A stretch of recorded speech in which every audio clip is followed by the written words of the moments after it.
Hey guys, welcome back to my channel. Today is Wednesday. We're gonna go to the mall today. I need to buy basic shirts. Hindi na ako marunong mag-vlog. Hindi ko alam kung paano gawin yung intro ng vlog na to be honest. I promised to vlog for you, so here I am vlogging again. I actually just bought a new camera, so I bought the Canon R50. I wanted to get the Canon M50 Mark II, but it has a lot of bad reviews, especially the 4K videos kasi nga parang naka-crop siya tapos hindi siya nafo-focus. So, ito na lang yung binili ko. It's a little bit more expensive than the M50 Mark II, but I don't know. This is my first time to film with this. So, tingnan ko kung okay ba yung quality niya when I'm editing this video. I have a favorite coffee place here. Actually, milk tea yung binibenta nila, but they have Vietnamese coffee. And I really love their Vietnamese coffee. I've tried a lot of Vietnamese coffee here in LA, pero mas favorite ko talaga tong sa 7 Leaves. To be honest, I'm so nervous vlogging today. I feel like it's my first time again.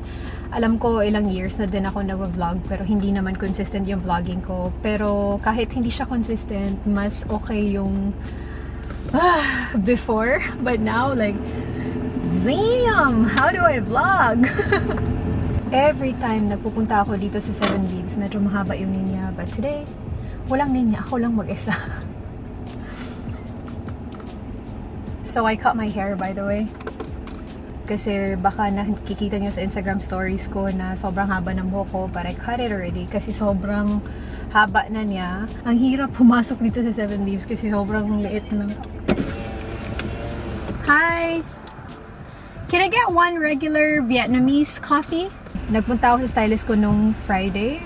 I don't know, I forgot. I keep forgetting days, to be honest. Like, hindi talaga ako marunong sa directions, sa dates and everything. Medyo slow. I'm sorry if I keep looking on the right side kasi yung flip screen nito nasa gilid. Hindi siya katulad ng G7X Mark II na yung flip screen nasa taas.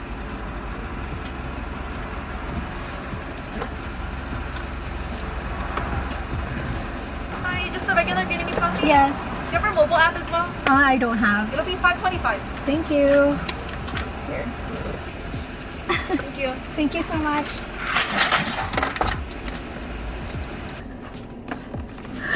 Tawa ka na lang, girl. Tawa ka na lang, girl, kasi hindi ka marunong mag-vlog.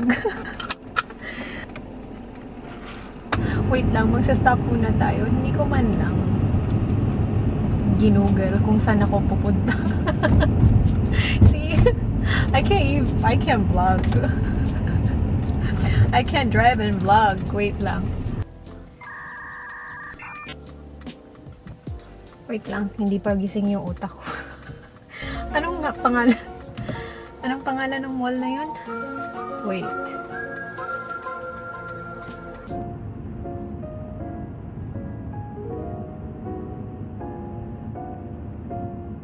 Guess what? Kanina pa ako nagsasalita dito pero hindi ko pala na-press yung record button. Maraming salamat sa mga comments nyo doon sa pinost ko sa Instagram. I actually took it down already kasi hindi naman maganda kung andun lang siya. So, I archived it. If you haven't seen it, then you haven't seen it. I promised you guys a life update video, so I moved to LA last year and I couldn't vlog, I couldn't pick up my camera. There's no camera to pick up kasi wala naman akong vlogging camera. Ang dala ko lang yung cameras ko for photography. So I can't vlog using those cameras. I just picked up this camera. I think I said that earlier already. So it's my first time to vlog with this camera today and I just want to say thank you for your overwhelming support. Thank you so much for respecting our privacy. I appreciate it so much. So last year was the lowest point of my life. Hindi nyo lang nakikita. Kasi every time of course I post on Instagram, hindi naman ako magpo-post, diba? Nasad yung mukha ko, umiiyak ako. I'm actually pretty good at hiding my emotions. Pero hindi lang din siya okay for my mental health. Because yeah, I can pretend that I'm okay. I can pretend that everything's perfect. Pero deep inside, sobrang chaotic na ng puso ko and yung utak ko. And yeah, last year was the worst year of my life. I couldn't pick up a camera. I couldn't do anything but just work. So I killed myself at work last year. When I moved here in LA, I just had faith that God would open doors for me, but I was scared too. So I took this step. It was a big step. Tuesdays and Thursdays, I go to Jana's place kasi I help her out with her YouTube channel. So, finifilm ko siya. Ako yung nag-edit ng mga videos niya and ako din yung nag-edit sometimes ng mga photos niya. Pag weekend naman, nare-reserve ko talaga yon for weddings, engagements, and lifestyle shoot. Lifestyle includes everything. Maternity shoot, portrait shoot, or anything that I can shoot. Kasi meron din naman akong limit mga sis, hindi ako nag-shoot ng mga events masyado. Well, I did events too, kasi nga of course, work is work, and if may opportunity na mag-shoot ako ng event, of course, I will shoot it. When I emailed her and Caroline, hindi ko talaga ini-expect na i-hire nila ako, kasi sa time na yun, wala naman ako masyadong portfolio. I had shoots in DC before, but I couldn't upload some of them, kasi nga second shoot lang ako, and sometimes hindi naman ina-allow yun ng mga photographers. Like here in LA, like for example, I'm shooting for Jana and Caroline, right? Wala naman kayo nakikita na ina-upload ko na mga trabaho nila kasi sa kanila yon. Yeah, I shoot for them, but it's under their name, kaya hindi ako pwedeng mag-upload. Not unless it's my client, so yun na yung time talaga na makaka-post ako, pero yung trabaho nila hindi ko na-post. So I'm just grateful that God has been giving me this opportunity. I remembered when I emailed them, nilihans ko pa yung computer ko. It's like, Lord, as in nagpe-pray pa talaga ako na mag-reply sila, and then they replied immediately and they called me, nag-interview ako sa kanila sa FaceTime lang muna, and then yun, so I shoot for Caroline and Jana here. I'm happy that I'm busy because if you're anxious like me, I cannot sit still. If I'm alone in the room, I will take a walk and just go out. Like today, kasi nga nag-cancel si Jana, meron kasi sana kaming shoot today kasi I think it's a sponsored video sa YouTube channel niya, pero hindi pa daw dumating yung product, so bukas na lang. So I'm going to Jana's place tomorrow, and yun talaga yung pinaka-hate ko, yung pumupunta ka na Jana, kasi sa Hollywood dyan nakatira mga sis. If you've been to LA and nakadrive kayo sa downtown LA, nagmi-mini heart attack ako dun.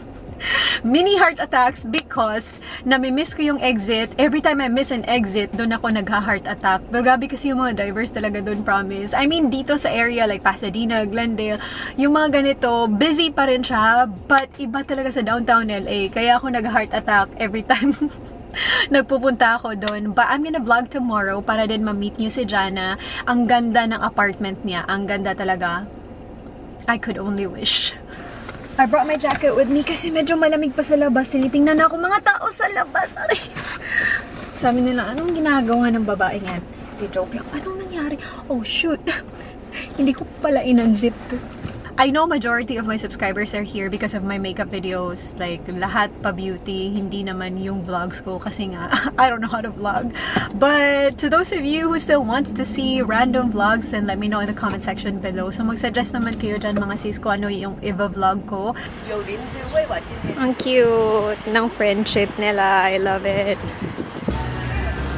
I actually like basic shirts like this, pero medyo malaki kasi yung arms ko, guys. So, mga ganito na, hindi ko kayang suotin. Ito din, guys, yung parang swimwear na tela. Maganda din siya. I have the black, I have the white, and then I have this color too. Ito pala yung jacket na na-viral sa TikTok. This one.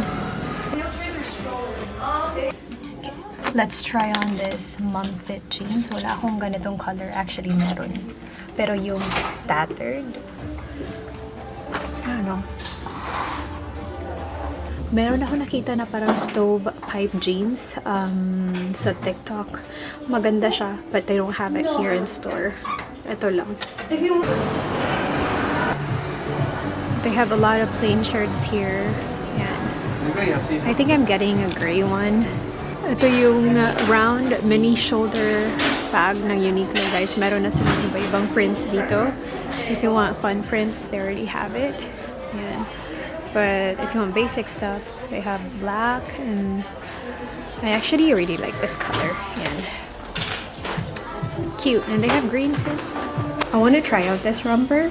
Pero pag ganun ko pa lang, medyo malaki na siya. This is size XS. Meron naman siyang belt, pero medyo mahaba siya mga sis. Wala kasi akong height. Look guys, there's potato corner. Pag namimiss ko yung potato corner, pumupunta talaga ako dito. Merong Korean store dito mga sis, nakaka-open lang. And dito ako bumibili ng skincare. Sometimes I buy it in YesStyle pag hindi ako nagmamadali. Kasi diba, it takes time for the shipping. Medyo mahal dito ng konti. Pero $5 lang naman yung difference. Pero yung mga lip tint, medyo mahal sila talaga. Kasi if you buy it from YesStyle, it's like $5, $6, right? But dito, like 15, 20, ganun. Pero yung mga skincare, hindi naman masyadong malayo yung difference ng price nila.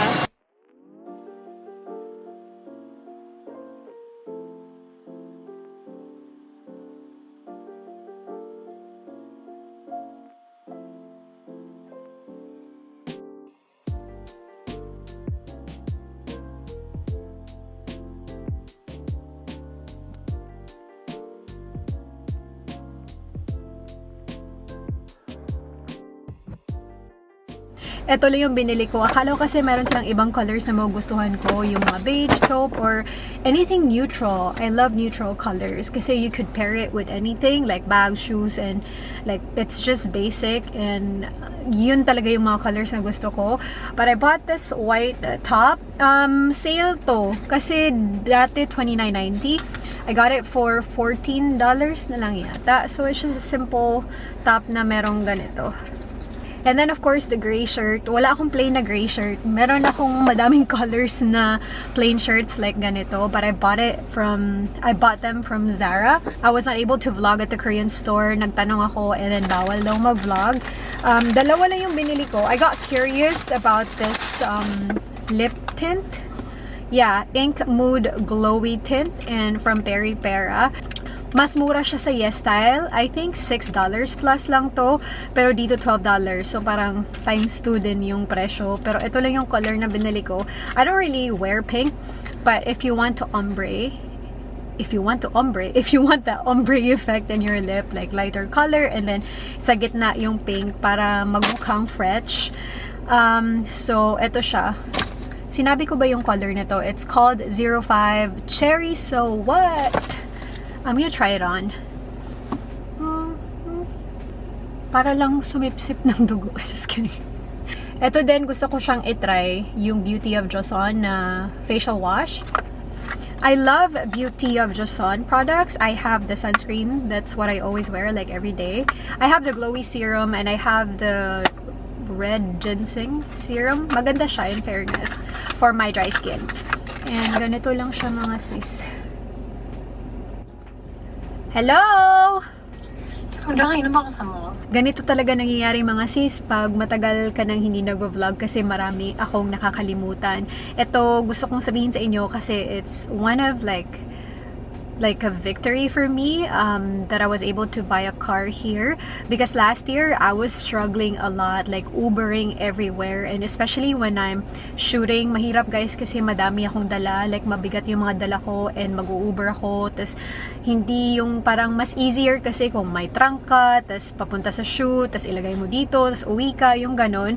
But last year I was Ubering. I got lucky because si Caroline and Jana naintindihan naman nila yung situation ko na hindi ako makabili ng kotse agad kasi kailangan ko pang mag-save ng pera. So, they were paying for my Uber rides and medyo nahihiya na ako kasi especially pag may shoot sa Laguna or sobrang layo ng shoot namin, mahal talaga yung mga Uber, mga sis, as in mahal, umaabot ng 100. Imagine if back and forth pa yun. So, medyo expensive siya. So, I'm just really happy to tell you na I got myself a car and I bought this, I don't know, 6 weeks ago? 4 weeks ago? I don't know. I'm happy that I could go anywhere without paying for Uber. Medyo mahal din yung gas, in fairness, pero mas okay na lang siya kasi nag-Uber ako dito palagi.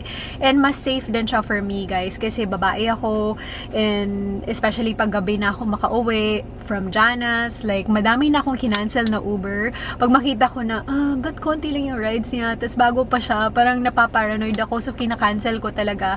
And naka-ready yung pepper spray ko palagi, as in nakaganon lang ako palagi. Yung favorite part ko lang sa kotse na to, yung interior kasi brown.